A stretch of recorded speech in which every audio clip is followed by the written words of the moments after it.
Dobro veče. Beograd je blokiran.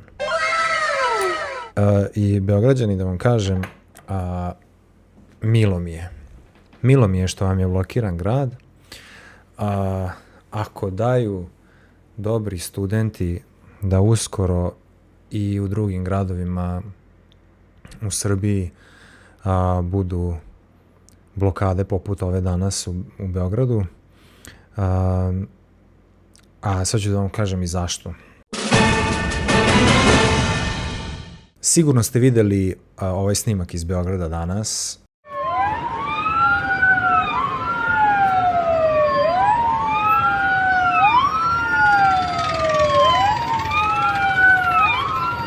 Videli su ga ljudi iz čitave Srbije, vi koji ste iz Beograda mogli ste i da doživite ovo neverovatno iskustvo. I sad kad su ovako neki viralni snimci i kad su neke kontroverzne teme, ja volim da malo pogledam komentare i naravno gledao sam i komentare ove objave i vidio sam da ima mnogo revoltiranih ljudi i rekao bih realno s pravom.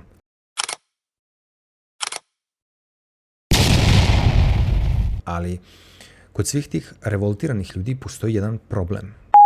Prvo, znam da je ova današnja blokada bila pomalo specifična zato što su zbog ovog gostovanja stranih delegacija, pretpostavljam, bile zatvorene još neke ulice, ali, sad ću vam kažem,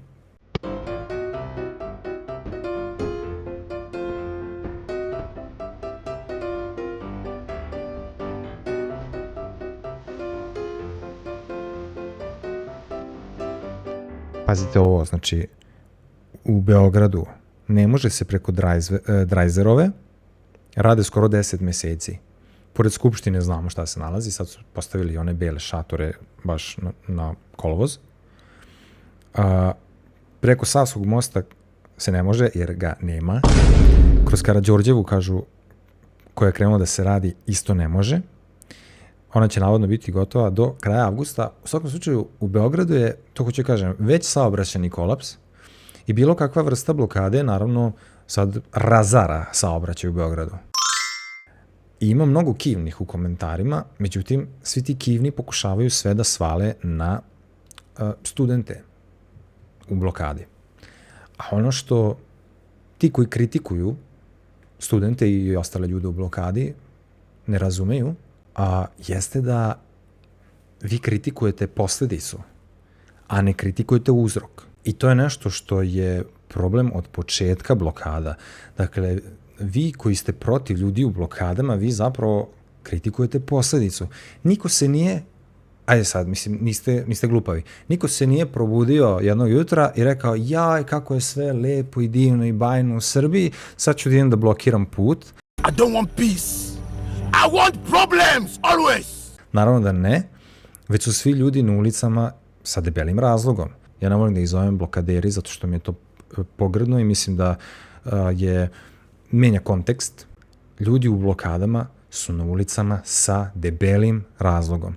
Vi kritikujete posledice. Znači, vi kritikujete to što je neko u borbi za pravdu i za bolje uređeno društvo izašao na ulice, a ne pitate se zašto je taj neko izašao da se bori za pravdu na ulicama.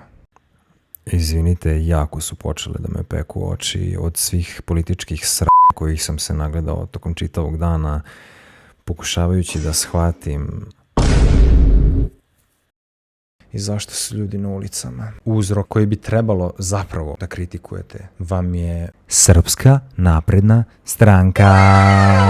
SNS je realni uzrok svih ovih blokada i kad ideš po dete u vrtić ili kad si baba pa ideš na sahranu kod druge babe, izmišljenu sahranu, ili kad si trudnica sa 70 godina, a ne možeš da odeš na svoj porođaj, krivca uvek tražite u Srpskoj naprednoj stranci i nećete pogrešiti. To je čitav njihov koruptivni sistem, sistem veza, vezica, kapilarni sistem kojim se isto Miloš Vučević hvalio, kako će da budu još kapilarniji i kako će još više da uđu u sve pore društva. Naša stranka ima zadatak, to je ovi mladi ljudi da nauče, da imamo izborne štabove po svakom biračkom mestu. Da imamo izborne štabove u svakoj ulici, u svakom kvartu. Mi se ponosimo time.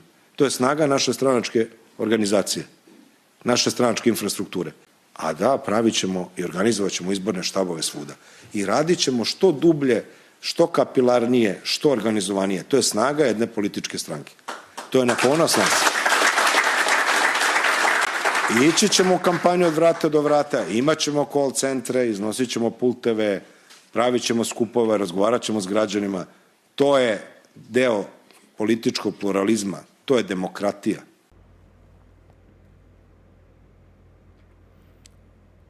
Taj sistem koji je ubio 16 ljudi u padu nadstrešnice, taj sistem zbog kog se ne samo ruše krovovi, već sistem koji rasprodaje naša prirodna bogatstva i sistem koji se igra sa državnošću Srbije, a vrlo dobro znate na šta mislim, sistem koji priča o tome kako nema stranih uticaja, kako mi vodimo jednu nezavisnu politiku, a koji u suštini radi sve suprotno od toga i koji je zapravo poslušnik više sila, to je sistem koji je uzrok blokadama i to je zapravo ono što bi trebalo da kritikujete.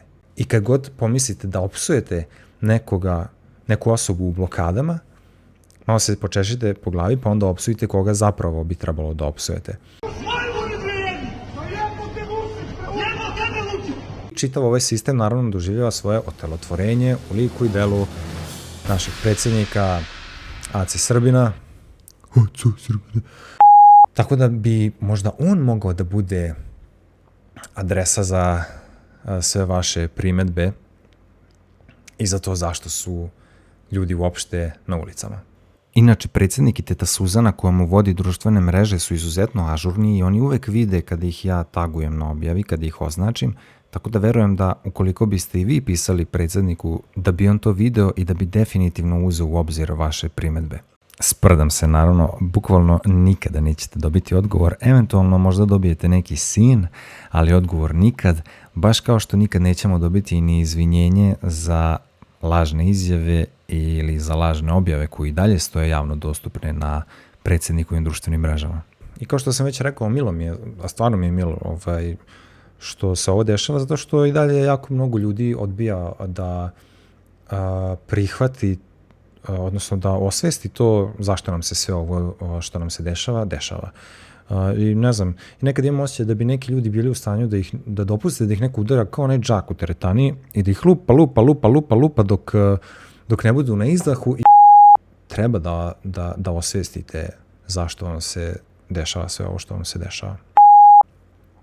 A sad ćemo još malo da prođemo kroz one komentare, pa ću ja tu nešto onda diseckam i da ubacim u klip, ne znam šta će sve ići. Morate mene da razumete, ovo mi je prvi put da snimam nešto za YouTube.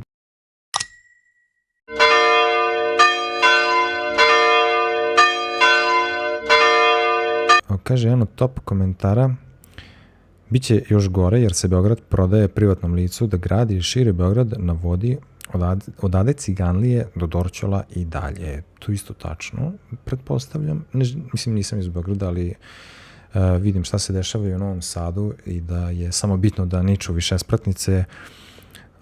Ko to sve kupuje, to sve zvrlji, mislim, većina stanova tih, ja kontam da zvrlji prazno i da mnogo stanova zvrlji prazno i onda dođe predsjednik i da 5.000 kredita za mlade, a ima 500.000 ljudi kojima treba, znači a matematika ti baš loše ide. Nimalo mi nije žao ni jednog od 2 miliona razmaženih Beograđana. Ne bih ja rekao da su svi Beograđani razmaženi, ali mislim da ste malo usnuli. Nije mi to jasno. Zašto dopuštate sebi tak ponižavanja? Mislim, imate bukvalno najveću deponiju u Srbiji trenutno napravljenu u samom centru grada i vi si dalje izgleda pravite ludi. Ovde samo e-bike, trotinet i bicikla postaćete postaćete eko prestonica. vozit ćete se samo trotinetima. Sad će to semafori na autokomandi da srede, samo što nisu. To su oni čuveni Šapićevi semafori. A kad pitaš za gužvu, oni krive studente. To je ono što sam pričao. Sad, ljudi koji podržavaju SNS imaju to kao alibi za sve. Šta god da ne valja, sad odjednom su studenti, a to je ista ona, to vam je mantra SNS-a da sve izvorno ispinuju, kao što su imali studente 2.0, lažne studente, pa onda kontra mitinge, pa su onda imali kontra prebijanja, pa kontra puštanja iz zatvora i sve te neke budalaštine njihove kontra. Sad odjednom, pošto zdravorazumskoj Srbiji koja misli svojom glavom, mi vidimo u čemu je problem i ko je osoba koja vuče sve konce. Sad oni pokušavaju, ljudi koji podržavaju SNS i Acu Srbina, oni pokušavaju sve da svale na studenta, ali to vam ne ide baš tako. Malo vas je ono Kao zaključak, naravno, kako rešiti pitanje blokada, pa i saobraćajnih gužvi uzrokovanih blokadama. Ostavka, tražite ostavku Aleksandra Vučića. Naravno da neće svi problemi u Srbiji nestati preko noći. Naravno da će ovi koji dođu posle SNS imati jako velike probleme, a između ostalog i zbog toga što nas je SNS uvalio u toliki dug. 2012. godine Srbija imala 15,8 milijardi evra dug, sada Srbija ima 30 milijardi evra dug. Dakle, ako smo tad bili pred bankrotom, sad smo još više. I danas sam pročitao Siniša Mali se hvali kako smo opet digli neki kredit za neku ratnu opremu koja nam u suštini nije ni potrebna. Tako da SNS vas pljačka pred vašim očima, ostavit će u bedi vašu decu, vaše unuke, koji će morati da otplaćaju te dugove, oni će se ili izvući, zbrisati negdje ili će, nadam se, odgovarati svi koji su krivi, naravno. Možda ima i poštenih političara, ja neću grešim dušu, ali mislim da čak i da nije kriv za krađe, mislim da Aleksandar Vučić apsolutno mora da podnese ostavku i zbog svog javnog nastupa, retorike koju koristi. Poštovani gledalci, sada vidite zašto su deo obojene revolucije, iako se trudim da budem pristojan, da ni jednu lošu reč ne kažem i neću do kraja. Zbog toga što je dokazao da je lažovčina. Predsjedniče, u mojim objavama sam mnogo puta pitao da se izvinite i da objasnite zašto ste slagali i da demantujete sve lažne informacije koje ste izneli, nijednom to niste uradili i dalje vam stoje lažne objave sa lažnim informacijama na vašim društvenim mrežama. Tako da nema više priča oko toga. Ne znam što i dalje nekad persiram. Nema priče o tome da si lažovčina Aco Srbine, u to nema sumnje. Sad, da li si i lopovčina, to možda i ne može da se tvrdi, pošto nije dokazano, ali lepo ostavka iz svega ovoga što sam naveo, izgubljen legitimitet, nesposobnost da se vodi država i da se bude predsjednik, pre svega da se bude predsjednik svih građana Srbije, jer ti to odavno nisi.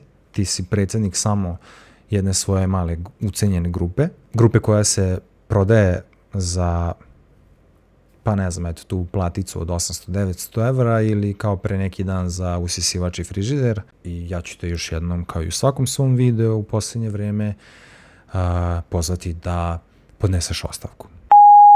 SNS na vlasti ne sme da ostane, jer ovo srlja u nepovrat. Ako su vam blokade najveći problem, lako je rešivo. Uzrok vaših blokada je SNS. Easy.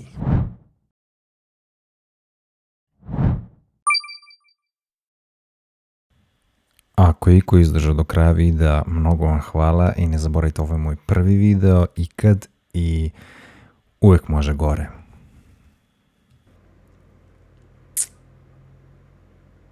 A šta hoću da kažem? Bro, I need a script.